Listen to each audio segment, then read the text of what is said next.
మనం తీసుకువస్తా ఉన్న విప్లవాత్మక పథకాలన్నీ కూడా ఒక్క రూపాయి కూడా ఎక్కడా కూడా లంచం తీసుకోకుండా,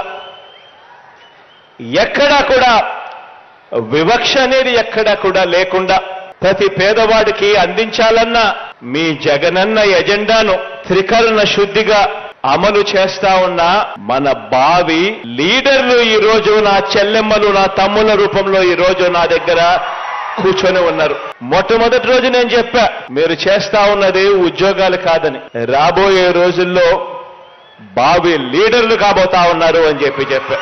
ఈ వ్యవస్థలో ఉన్న ప్రతి ఒక్కరూ కూడా,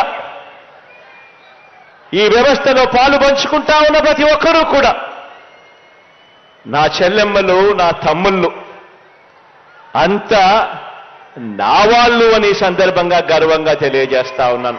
నేను చెప్పింది మీరు డేటాబేస్ కలెక్ట్ మీ వాలంటీర్లు డేటాబేస్ కలెక్ట్ చేయటం వల్ల ఆ డేటా ఎక్కడో హైదరాబాద్లో ఉన్న ఒక కంపెనీకి వెళ్ళిపోయి ఆ కంపెనీ నుంచి లీక్ అది ఎటు వెళ్ళిపోయింది. అదే చెప్పాను తప్ప ఏ రోజు కూడా వాలంటీర్ వ్యవస్థ సంపూర్ణంగా వాళ్ళు చేశారని నేను ఇప్పుడు అనలేదు. వాలంటీర్ల మీద నాకు గౌరవం ఉంది, కానీ కొద్దిమంది వాలంటీర్లు చేసిన తప్పులకి వాలంటీర్ వ్యవస్థ మొత్తం చెడ్డ పేరు తీసుకొచ్చిందని చెప్పాను తప్ప వాలంటీర్ వ్యవస్థ ఏ రోజు కూడా మొత్తానికి చేసిన నేను ఏ రోజు చెప్పలేదు. అది ముఖ్యంగా వాలంటీర్స్గా పనిచేస్తున్న యువతకు ప్రత్యేకించి తెలియజేస్తాను. మీ భవిష్యత్తుకు కూడా మేమందరం అండగా నిలబడి ఉంటామని తెలియజేసుకుంటున్నాం.